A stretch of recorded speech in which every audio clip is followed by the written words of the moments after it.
All right, good morning. It's actually the Friday before school starts for the 2022-2023 school year, and I got a request to make a piece. And those of you who are history people, you may already know what this object is, and if you see my intros, you'll see that I made one of these last summer. I've got a colleague, a social studies colleague from another middle school, and can I go ahead and introduce you real quick? All right, go ahead for the camera. Hi, I'm Mr. Barry over at Lakeland Middle School. Yes, and he is related to the teacher that I made this for last year at my school at River City in Post Falls, and that's how the two of us connected on this project. So I'm going to go ahead and pour a second one of these. Now that first one, it was before I was making my YouTube videos, so I didn't capture that project, that first one. We were hoping to take pictures, but in the excitement of actually doing all of this, neither one of us at the time took any pictures. So I'm going to go ahead and do a report. So I'm pretty confident that this is going to work, although the first time I did it, I was only a couple of months into this metal casting hobby and wasn't quite so sure. Originally, I was hoping to use my cast iron flask, and the reason for that, especially since this is a social studies project, I was hoping that if I could use these, I've got two of them, and I was going to throw in some extra copper and make a second one for me. If I was able to use these, this technique would actually be a little bit closer to the way this was probably done way back in the Copper Age. And what I mean by that, it would still be a two-part mold, but instead of this being cast horizontally like I'm going to do with this one, in the way that a lot of our casts are done, this would have been cast vertically, so it would have been cast top down. Now they obviously would not have had, in the Copper Age, cast iron mold. My understanding, I've seen a couple of different techniques, and in all likelihood, at least based on the videos I've seen, they probably would have carved this out of, or the impression of this, the mold of this, out of sandstone. I've also seen where jewelry has been made with, I believe it was Cuttlefish. And I'm gonna have to double check. I will probably find the links to both of those techniques and put it in the description. It still would have been two-part mold. However, it would have been poured vertically. Now, here's the reason I don't want to do that. This just is such a tight fit. Such a tight fit. I could probably still make it work, and I'm still debating even as I'm looking at this. But I know what works. I know what works. And I don't know, Bruce, what do you think? Well, it'll be close. I brought a ton of copper, so I was planning on just making an ingot out of the rest. Yeah. But we might have enough to give that a shot after the first one. Okay, well, shoot. Maybe. Well, you know what? I'm gonna go ahead. I'm gonna go ahead and I'll give it a try. Why not? Live dangerously, right? Exactly. All right. So I got to get some different equipment here. We'll try again. All right. So now I've got my other cast iron. I got both cast iron flasks here. I'll see about making a couple of these, and so I'm gonna pack this. And we'll do a false half. You've seen those in my previous videos, and then we'll get going to that. So here we go.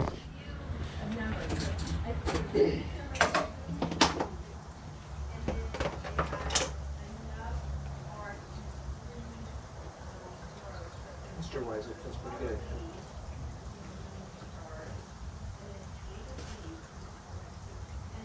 Yeah, the likelihood that they would have been using green sand, and this is why I say we're closer to the authentic. Yeah. They probably did not do this. Sure. Probably did not do this.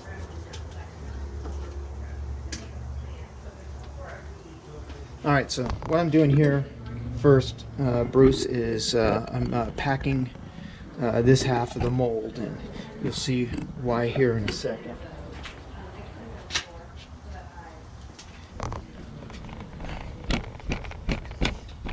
I've seen people just take this and press it in. Yeah. I don't do that.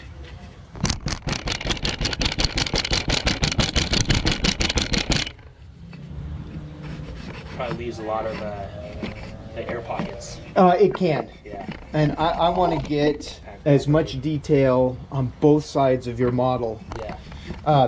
One thing that was nice when I did that first one is when it came out, I looked at the end result, and I'd seen that there was just, I think it was a little chip like right out of the corner, and I went, "Oh, Ryan, I messed it." I said, "Wait, let me see your master," Yeah. and it had that in there. So that's cool. So it's like, okay, woohoo! Cool.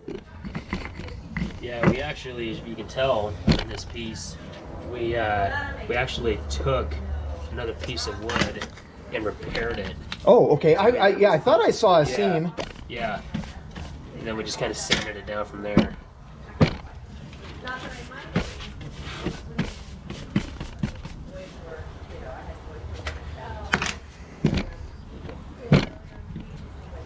All right, since this is going to be thrown away, I'm not too concerned about exactly how that looks. Okay, and we're going to not pour onto that edge. We're going to pour at this back end here. So it's going to sit right there. Boy, that is a tight fit.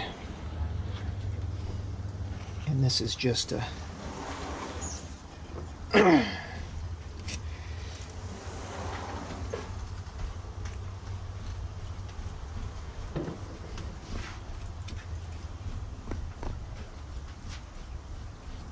Just making a recess for this to sit down in. Make certain I've got a fairly decent angle on my...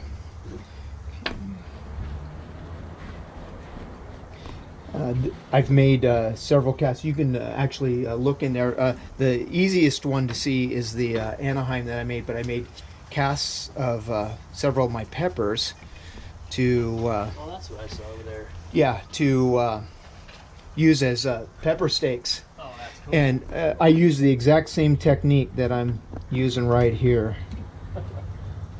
That's unique. Okay, so basically what I'm trying to find here is what's pretty close to the center line of this object. And then I'm packing up to that center line.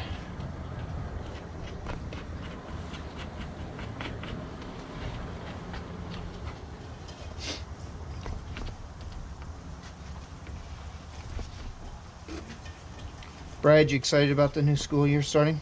Yeah. By the way, that's my son Brad, also a social studies teacher. We got the social studies vibe going here this morning. Yeah, we should have Invite Ryan. yeah, invited Ryan and drug him out Right. to this. All right, so I just need enough. You know what? We were talking about whether or not we were going to be cutting that off, and the mold might actually end up doing some of that.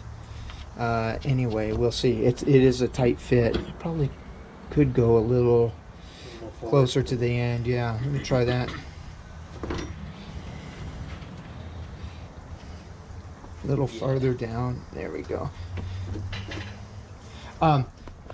With a wood flask, I would not do that, especially with casting copper, brass, or bronze. The melting point of those metals significantly higher than aluminum, and with it that close, I mean, it would start burning the wood flask. Of course, yeah. Because of the proximity. Yeah, that'll give us a little bit more room.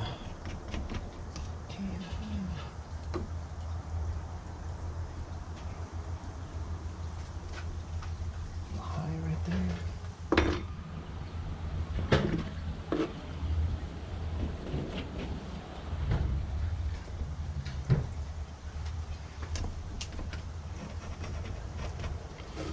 My concern is making certain that that breaks away.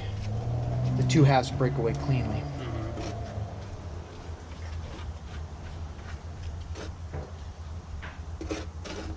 And then, of course, since this is not my own project, but doing it for someone else, I want to be a little extra careful with this. So Appreciate that. I'm putting in a little more effort than I sometimes do with my pepper ones.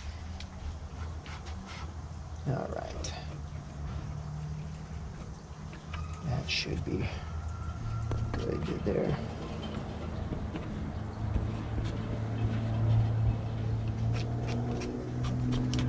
I think I was hearing the garbage truck. Did you park far enough away from my garbage can? Did you notice? Did you park right out front? Yeah, I did. Okay. Yeah, just double check to make certain that the garbage guy's got room to get in there. Looks like you're a little shy on pumpkins this year. Yes, your Although mom you have noticed a that. giant one. Yeah, I've got a couple that are big, yeah. They're huge. We can, I don't know, I was going to say we can put some of the verses in that, but I don't think she's willing to give us the pumpkins. No, your mom and I have an idea for a backup plan. It'll definitely seem like cheating, but you know what? The pumpkin patch must go on. You've had plenty of pumpkins in the past, so. Yeah, I'm not quite sure what the difference. All right, that first ramming of the sand, that's going to get thrown away. Okay, so this one's going to be for real. Now, I don't know if they used any kind of parting compound. They may not have needed to if they were using sandstone way back in the day. Yeah. But in order for this green sand, and it's also true, there's another technique that a lot of people use on the interwebs, on the YouTube. It's called Petrobond, and it's an oil-based sand. This is sand, clay, and water, so it's completely renewable. Nothing gets used up. That Petrobond, it'll burn the sand. I've seen some people recondition their Petrobond, but my understanding is most people don't.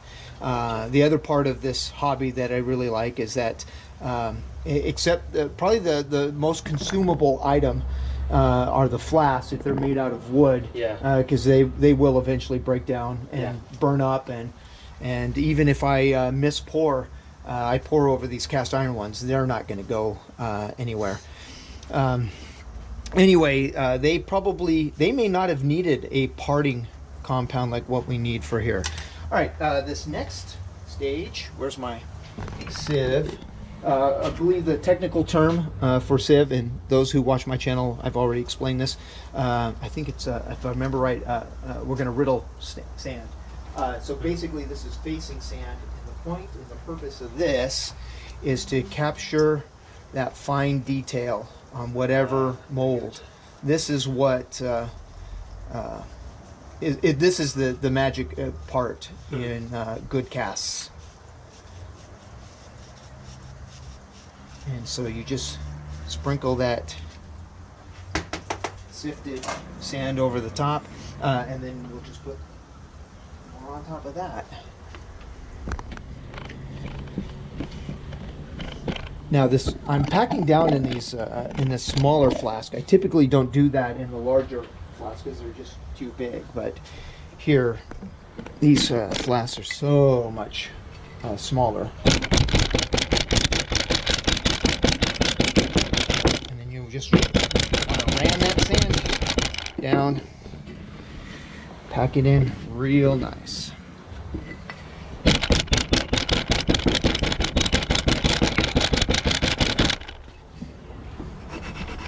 And this part is striking off the sand. All of these steps have specific terms in the casting world.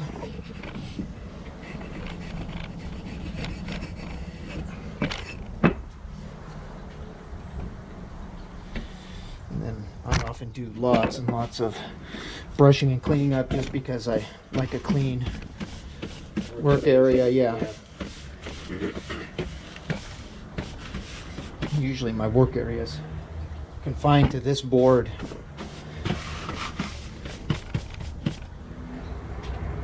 All right, we're going to keep that top half, but we're going to throw away that bottom half. because when we did the bottom half, we didn't use any facing sand. All right, there's already some stuff here that I'm not particularly fond of. For some reason, that didn't break cleanly, and I'll tell you exactly why it didn't. And I'll demonstrate with this one, and I'll show the camera what we're talking about. In order for casting to work real well, we need something that's called draft.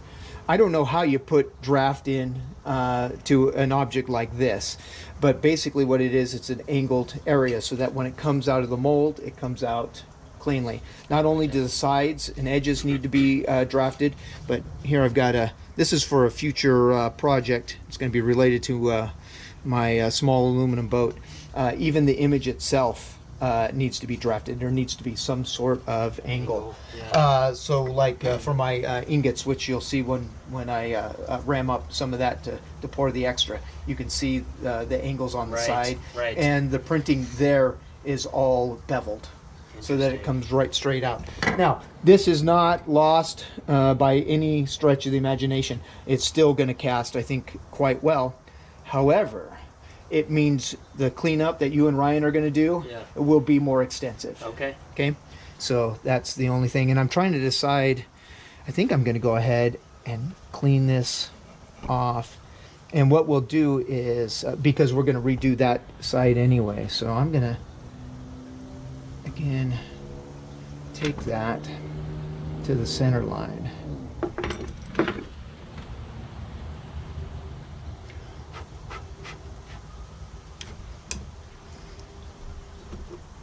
And this is going to be our pour spout, so none of this right here is going to matter one way or the other, although I'm going to kind of pack it down around the entranceway there. All right, this gets dumped back in the box. And then put over the top. I see the sun's coming up. I wonder if that's impacting the filming any. Is it making it better, making it worse? Casting a small shadow, but that's all right. Well, now your hand's in the way. Yeah. And these are the reasons that I typically do these videos by myself.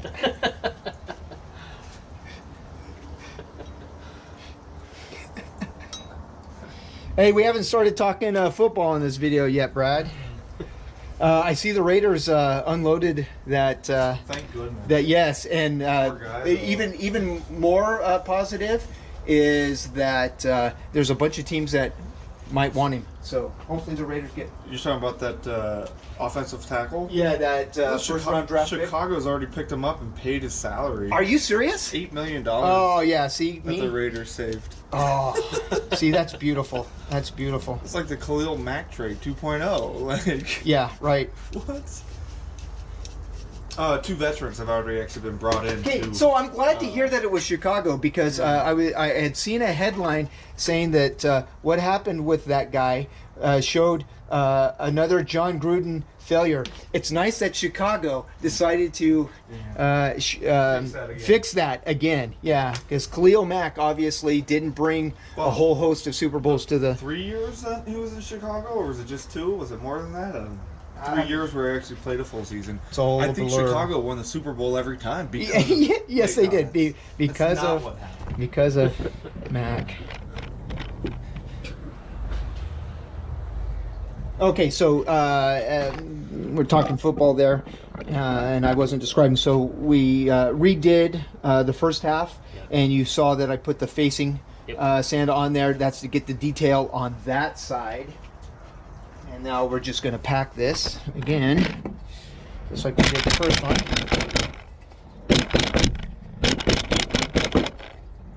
There is at least the way that I was shown, a specific way that's preferable to ramming sand. I will demonstrate that much better when I make up your ingot mold. Okay. Because again, with this flask being so small,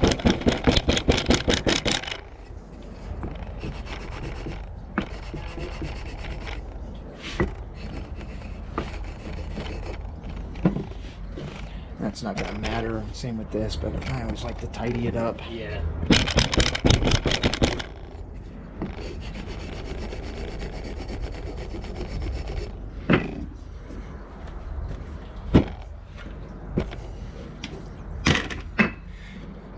can. I gotta keep stuff tidy because, as you can see, stuff gets cluttered so quick. So quick. And as if to demonstrate. Now, I don't have any sand that has been sitting out. I might just take a chunk and I'm gonna like put it right there or something. When this dries out, that's when you can see just how fine that sand is and why it's so effective at catching detail. All right, so now we pull these apart. Now, as you can see, this is where it's going to get tricky. We've got where it's stuck on the side here. Yeah. And you can see where it broke away from there. Right. Now, if I put these two halves together, assuming this part that's stuck to this side of the mold stays put, when I put that back on top, they'll meet together and it won't be a problem. Gotcha. The trick is though, because chances are that when we take this out, that's going to break away. And again, all that'll mean is that a little more work a little more work on the cleanup that you and Ryan will be doing. But you can see that it picked up that detail, and see the glue. The glue. it even got the glue. Now, one of the beautiful things about metal casting, if you got things like that look like a blemish because it's metal, you can clean that up. Sure. It just means more, again, more finish work. All right, so the trick now is to get this out with as little damage to the mold as possible. Start off by giving everything a little tap, but if I did an adequate job of putting baby powder everywhere, it started to break away, and we'll blow that off to the side so it doesn't fall inside the mold. This should, for the most part, lift right out. And it's not. If I remember right, the same thing happened with Ryan's. But again, that's the problem because we've got 90-degree angles on the sides. Not a criticism of your master making because of this object that we're trying to do. I mean, I don't know how you would. The only way that I could think you might draft it is if you were to right on both sides, and then it ends up being more of a oval. Oh, there we go. Oh, but there's some breakaway. All right. I'll show you how I'm going to take care of that here in a second. Anyway, and then on the other side again, it captured the detail of your glue marks, and I love when I see that. Same thing with the peppers. If there's a little dip in there, and it's like, oh man, it captured that detail perfectly. So just gonna turn that over. Okay, so some of the edges broke away, but nothing in the proper mold there. And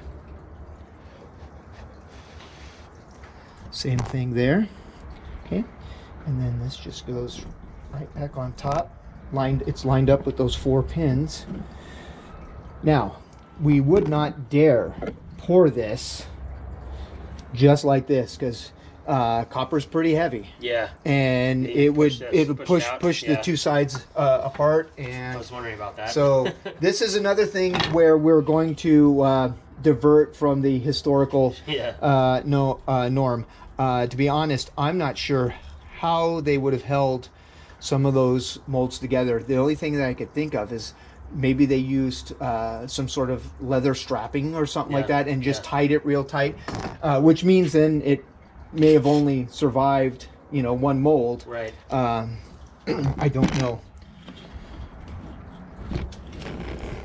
The other thing about this particular technique I discovered, and that was while I was trying to make coins, and I'm still trying to work on that, is that I often just clamp down really tight on that. And what I wasn't realizing is that I was actually compressing the mold farther, closer together, compressing the mold more than it was when I had originally cast it. And so my coins were coming out all real funky. So I just basically tighten this up enough just so that the boards stay in place. Now, I've got some of my own copper that I want to throw in. Is it okay if I make up a second one? Absolutely. And then that way, and I'll tell you why as soon as I turn the camera off.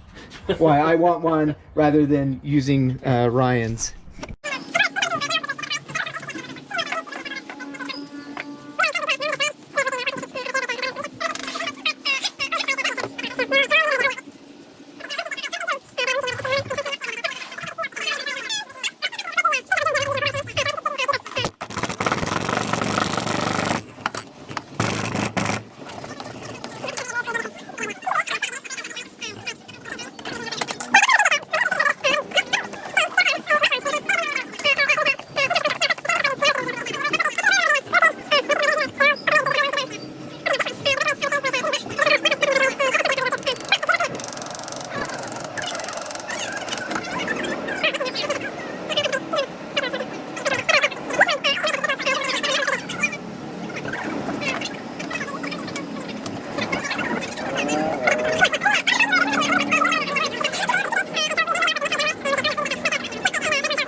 All right, so I'm gonna add in, I've got a couple of muffins worth. I think one will be enough that I'll add into there.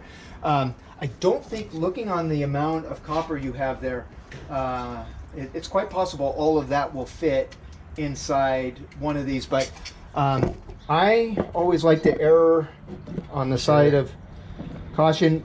More is better than not enough. And so I will. Turn the camera off for this one?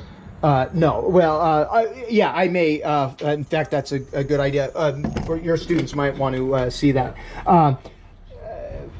We're probably not going to pour all of these, Sure. but it's not like I'm using up sand. Exactly. And these things are going to come out. So. Yeah. All right. So, it's like this moved some as I was pounding and all that other sort of stuff. Oh, you know what? That film, I don't remember turning it on 6 minutes ago, but it is on. But so there's a good chunk of something we may have done that'll be edited out for sure. All right, this next step, we need to do something with the leftover copper that I know we're going to have after we pour the mold for the axe head. There's actually, I made up a second mold. I'm going to throw in some extra copper to make one for myself for my classroom. I won't be turning that into a fully functional replica.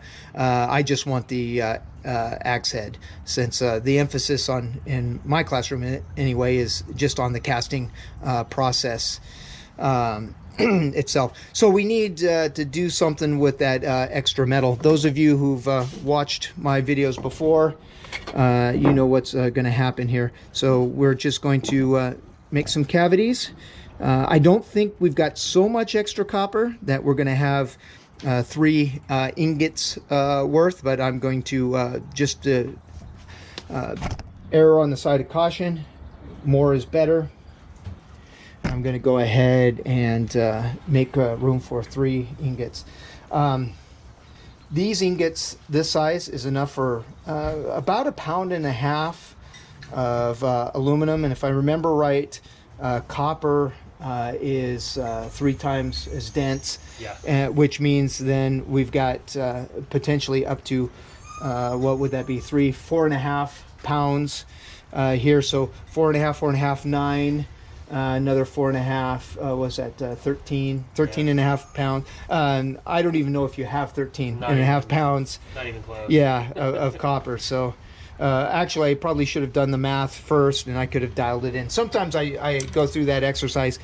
Since my YouTube channel, the primary audience is middle school students, I kind of gear it that way. So every once in a while, I'll do something that weighs stuff out. I'll do some calculations, and I'll include that in the video.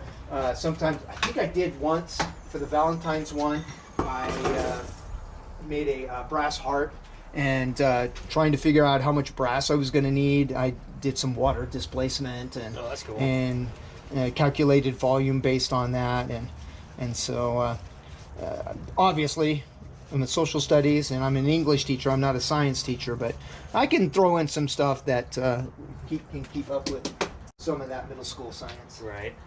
Okay, so the same thing here. The facing sand for these ingots isn't nearly as important. In fact, if I before I made these that have the Freeman Metalworks monogram is the word I'm looking for. Before I had that, I just had wood blocks, and so I didn't need to put facing sand on it at all because I'm not looking to capture any detail. Right. But with these, actually, let me get bigger scoops with this. With these monogrammed masters, I'm going to capture that detail.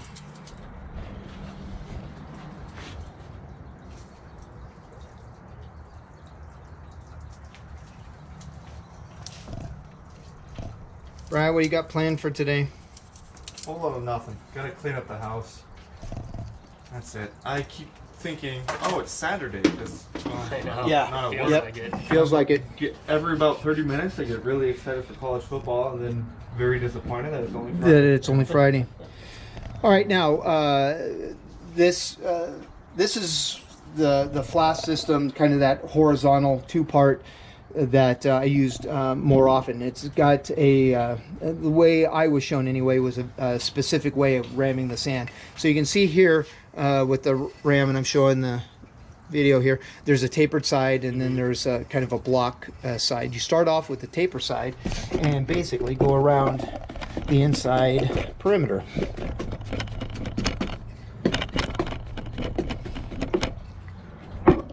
And that's the pack sand down in the sides, edges, corners, and such.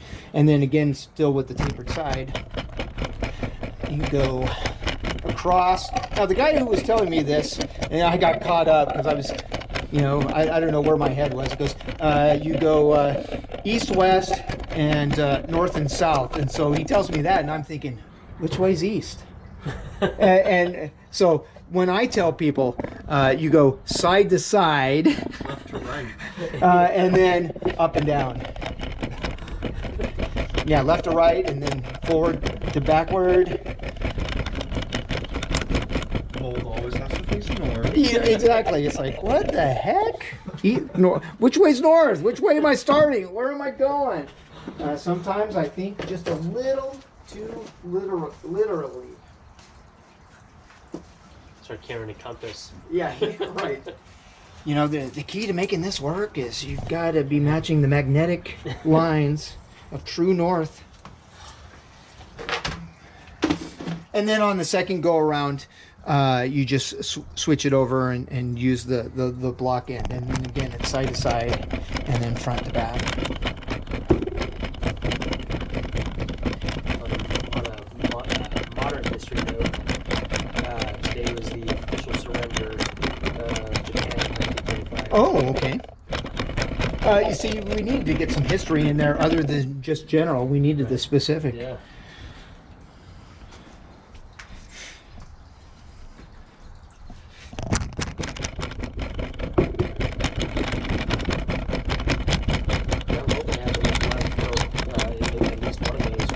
Yeah, I don't know if it'll fill it, but you'll definitely. I'm sure you have enough for it'll look like an ingot. Cool. Yeah, it'll definitely look like an ingot. And then again, we still need to strike off the sand, and for this particular case, the reason we're not fitting two halves together, but this needs to sit flat. Sure. On the ground. Makes sense. And then if I've done this halfway decent, there's usually enough on that first time where I strike it off to fill in the gaps. Now, typically, when I do this, I actually do it in the shed, but knowing that there were going to be at least one other person, there's just more room to do it here. And I think when I did that first axe head, I think Ryan and I were also here just so that there's plenty of room to look and see and all that sort of stuff. But normally I do all of my casting work in that shed. I didn't used to, and I'll show you when we get finished here. I used to do it just right behind you, in that corner there where the two parts of the sidewalk meet. Yeah. I would set up my furnace right there at the corner, and then I would pour everything on that first step. The first time I was trying to make from the Mandalorian, an Imperial Beskar ingot. That's cool. And started quite the fire. Oh, no. Because I was not aware of hydraulic pressure.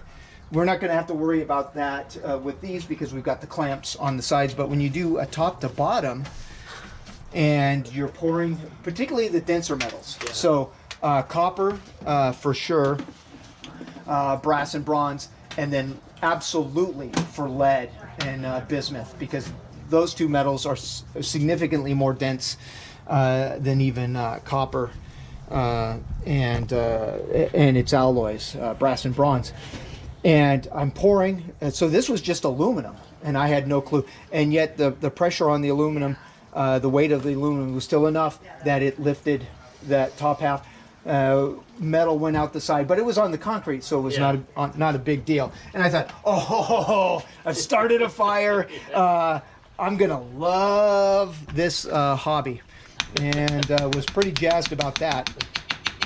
However, I got scared with my next project, and it may not have been the exact next one, but it was the first time I was playing around with copper. Yeah. So I had been given a bunch of copper, and all I wanted to do was make little muffin ingots. Yeah. I wasn't trying to cast anything out of it. And so I poured the copper in some muffin tins. And copper gets a lot hotter because it's a much higher melting point than aluminum. All right, now if this worked perfect, see, almost no sand in that, so it'll take up that imprint. That's cool. Very nice. Yeah. Most people have cast iron molds that they make their ingots, and when I say most people that I've seen on YouTube. In addition to that, using those cast iron things, sometimes their metal doesn't come out of their mold cleanly, and so they're banging on it, trying to get it to come out. And right then I thought, I don't want to have to deal with that. So I make all my ingots in sand. This flask right here I built specifically just to make ingots out of. And so all my ingots, well, when I started off, I mean, they were all nice and uniform. Now this one, a little bit of sticking, but not too bad. Yeah. But then it occurred to me, wait a sec, I can personalize my ingots. Yeah. And so, all right, we had to do a quick battery, so I don't remember the exact point where our conversation kicked off, but I do want to finish off for sake of the video. So anyway, this is where I was casting, and I had my muffin tin right there. And we had a recent rain, but all the moisture had dried up, and so I thought it was okay. But the heat of the copper through the muffin tin boiled the water that was in the concrete, and this I started pouring it, and all of a sudden this chunk of that came out in one piece. It just blew up.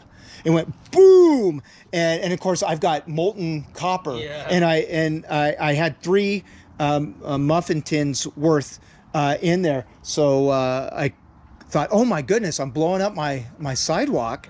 That's when I first learned about steam explosions, and so I grabbed it, and again, for the sake of the camera, the only place I thought to put it, because I didn't want to burn my lawn, so I put it on this old stump, and so you can see the 3 cells that had the copper in it. All right, I'm gonna break here, and next time we turn this on, we'll be at the furnace. With the molds made, now what we need to do is melt copper. Copper pipes. Is there a story? Nope. Nope. Because it looks like some of this, there's a little bit of oxidation. I see in some of it, and it looks like I found a bunch of it. And Okay, so this is pretty much found pipe that you just pounded down. It looks like it might have been a conduit of some sort because it's kind of ribbed. Yeah. And then I see that it looks like that there is some of whatever was in the construction, whatever this was used in whatever construction. There's still some of that in. This will burn off cleanly, although we may see a little bit of smoke and such. So can you explain just for my kids what is slag? Okay, we'll get there when we get ready to do the slag. But awesome. Basically, stuff that doesn't burn off. If this does not burn off completely, it will be left behind. That will be slag. But we'll show that whole process and even of scraping it off. And now I'm going to put as much of this in as I can, but I'm not going to pack this full. And the reason for that is that when metal heats up, it expands, and I don't want to pack this thing full.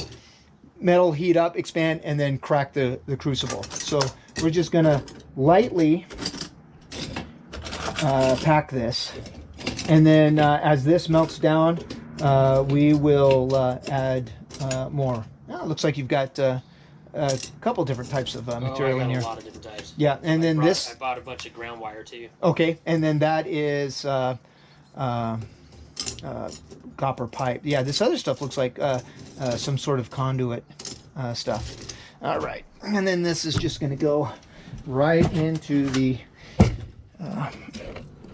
furnace here, which I'll show. I've been making these videos, and I don't mind confessing this in the video itself.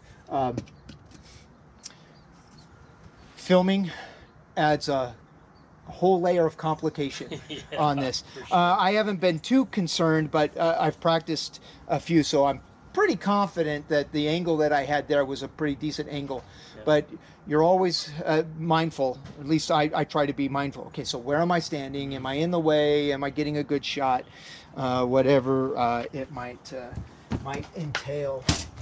All right, so take that lid back off. And I mentioned that I've got a ritual for lighting this, and that involves grabbing the match from the modified Darth Vader. Nice. Yeah. That's cool.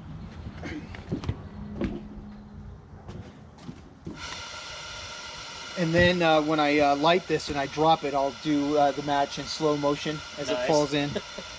Does not always take on the first one, as you saw right there. I'm not quite sure why.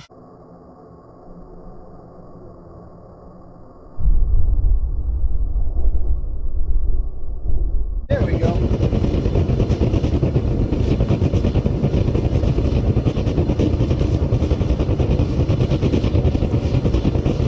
Welder's gloves. You find out real quick when you're not wearing them.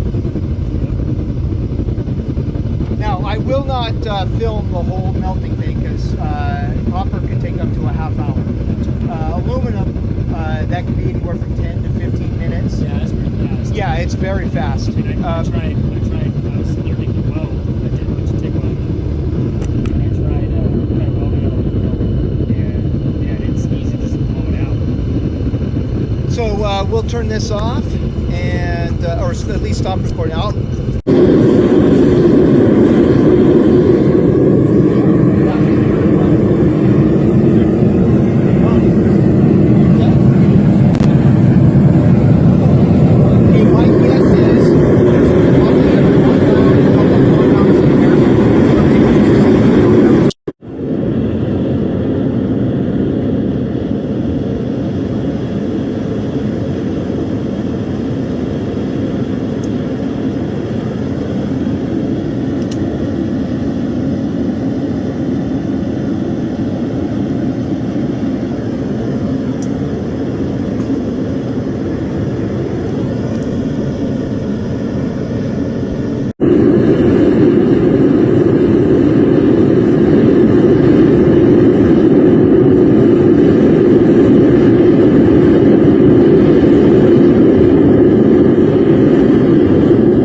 corrosion. Awfully close here. We'll get out of the danger zone.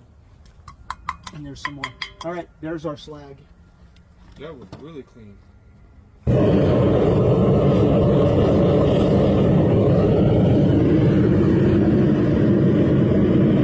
And all that slag is just endurance. As you can see, the copper is dry, and that very little problems. Yeah.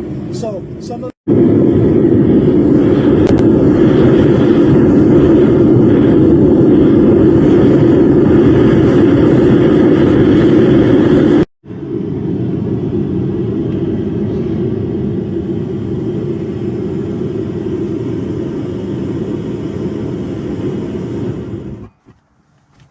moment of truth. Oh, I can hear again.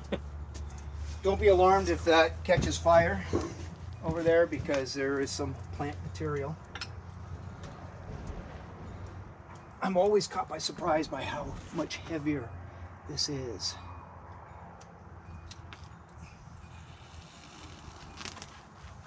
Okay, so that's part of that steam stuff I was talking about.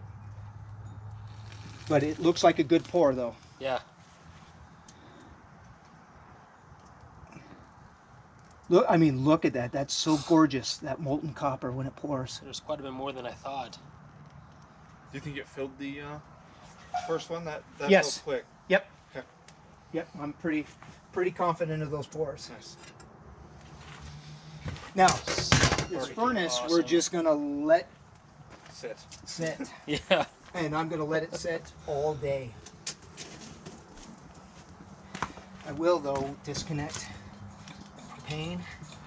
Now, you can see how hot that copper is, because aluminum won't cause nearly as much smoke Yeah. and such as what we've got going So there. what am I smelling right now? What is burning that I'm smelling? Right now, it's probably the finish on that cast, the A flask. little Gotcha. oil. So you got that an enamel paint stuff.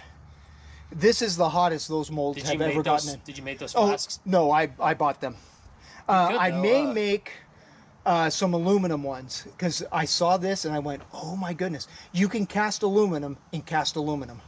And that's so interesting to me. Yeah. How that works. Yeah, which makes me think that I could probably cast copper and cast copper. Yeah. So where I primarily use these are for the smaller, because I mean, here's my normal flasks. Okay, so here's what I normally use, and Yeah. you can see how much more sand is required Right. to fill this than those Exactly. guys. So if I've got Yeah. something that can fit in those, I prefer to use those. Do you feel like those are more precise too? Not necessarily. Have No, it- So no. it's the same. It's Same- exactly the so same. Yeah. No matter how much sand you use, it's the same. Right. Gotcha. Yeah. It's all about how well you did with the facing sand. Yeah. To capture the detail. And I really like that we went with the more traditional. Yeah, because I mean they would have Yeah. poured it top down Yeah. just like that. Yeah. Yeah. I watched quite a few videos on it, and You can see how copper retains heat, because that yeah. smaller one, Yeah. Exactly. as opposed to this one, Right. and that glow. Yeah. It's like It's so pretty. material. I'm always caught by surprise by how much heavier this is.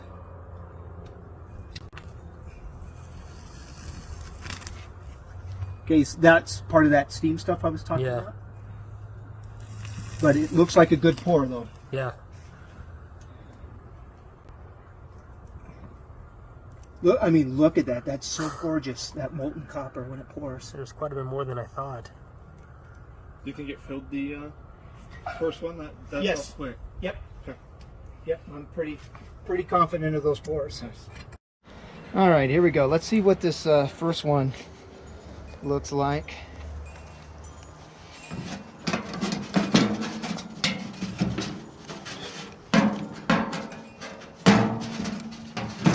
Oh, I see Righty what I was tighty, doing there. lefty loosey. Yep. No, I got to the end of the threads.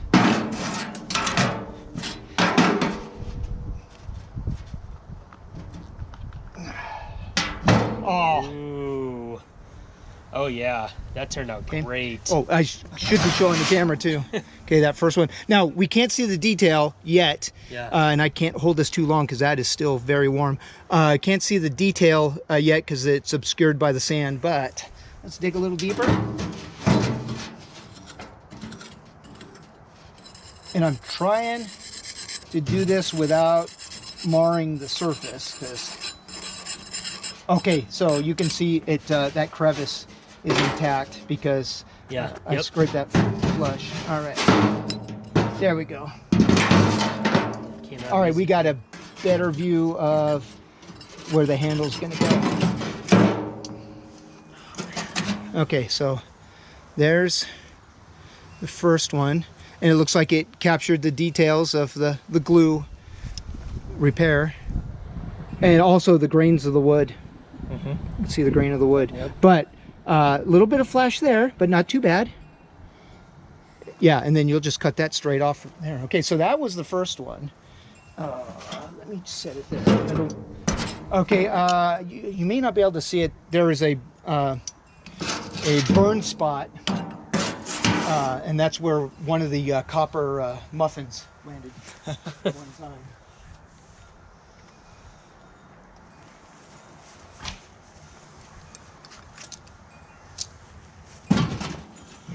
Let's see how this second one turned out. Oh, there we go. And we can really see the detail. Yeah. Oh, these turned out fantastic. I'm glad we went ahead and went with it. Yeah, me too. Me too. All right, and you can see it. Do you have that wood blank handy? I do. Yeah, let's compare that. Okay, that's. Yeah, this is the side that's right perfect. there, and it picked things up real nice. Yeah, the grain. That's what those streaks are. Very good, very good. All right, let's unmold. Whoa, almost grabbed this without the glove. That would have been bad. Let's get those ingots out.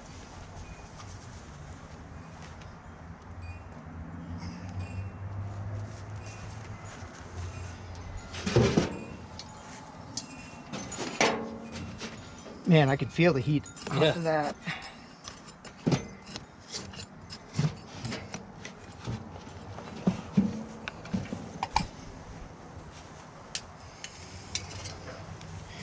Brad, does it look like I'm still in the frame there? Yep. Here's a small one. Okay, the sand kind of stayed into it, but that'll come out when we dip it in the water.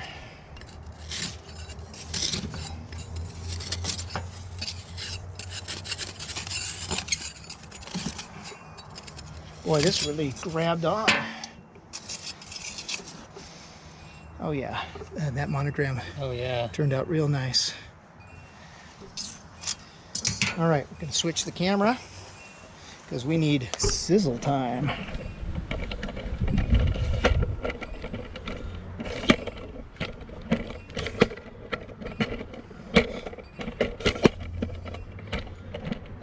I always wondered if I left this part and didn't edit it out, how many people would get seasick. Everybody. It's like, I think what you're really missing though from the videos is the titles. There's a guy, he had like a couple 100,000. Wasn't doing anything different than you were, other than you put ASMR in front of his title. yes. I think That's that's such a part of weird- it too. Do you want to do the quench the ingots first, or the? Let's do these. They're small. Yeah. I just realized I was trying to text my sister and texted the wrong person. Oh, that's always fun. Yeah. Call this sizzle time.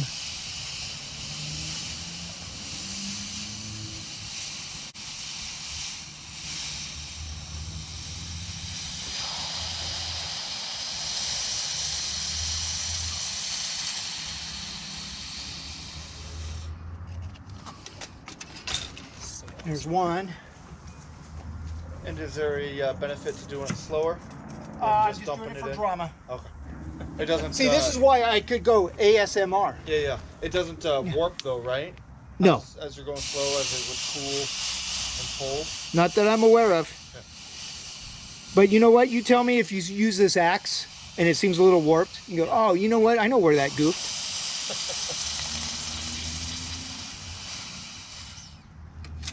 Oh, those look pretty. Yeah, they do. Popper looks pretty. And then, of course, I always try to angle it so that the monogram is face up, you know, for advertising purposes. Okay, so a little bit more heat.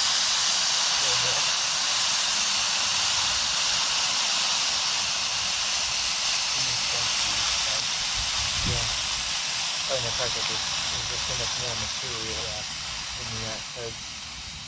That big one's gonna boil for a bit. And then you make stone soup, right? Yes. And then Love stone soup. take the hot copper water. A lot of health benefits to that.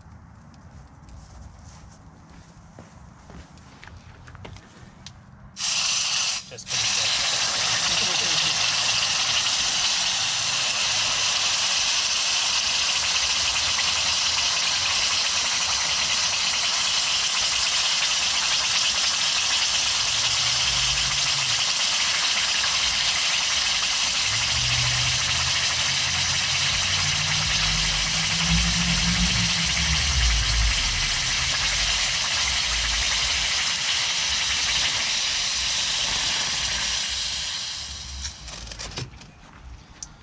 All right, and then what I got is the final flurry shot, which I just basically lay out what I did. Then I have it run for, I think it's 20 seconds, which is the duration of the end thing that YouTube has. So, yeah, those turned out really good. Even the sand still has a ton of heat. oh yeah, you will not want to pick up that sand barehanded. Right, and this is just for my end How credit. many times have you stepped on him? What's that? That's a bad spot, bro. All right, and we'll just let that run for 20 seconds or so. And even with the, what did you call it? The breakaway? The Still turned out fantastic. flash, yeah. Still turned out. Yeah, no, that It's ended not up being going a to good take much cast. work to Nope. grind those down. Nope. No, if I've done my part the way I'm supposed to, the next person doing the next stage, Yeah. I shouldn't be leaving him much work at all. Yeah. Oh, I lost count. Is that about 20 seconds? Sure. Could be. You know what? I could always slow it down if it isn't. I'll just go in slow motion.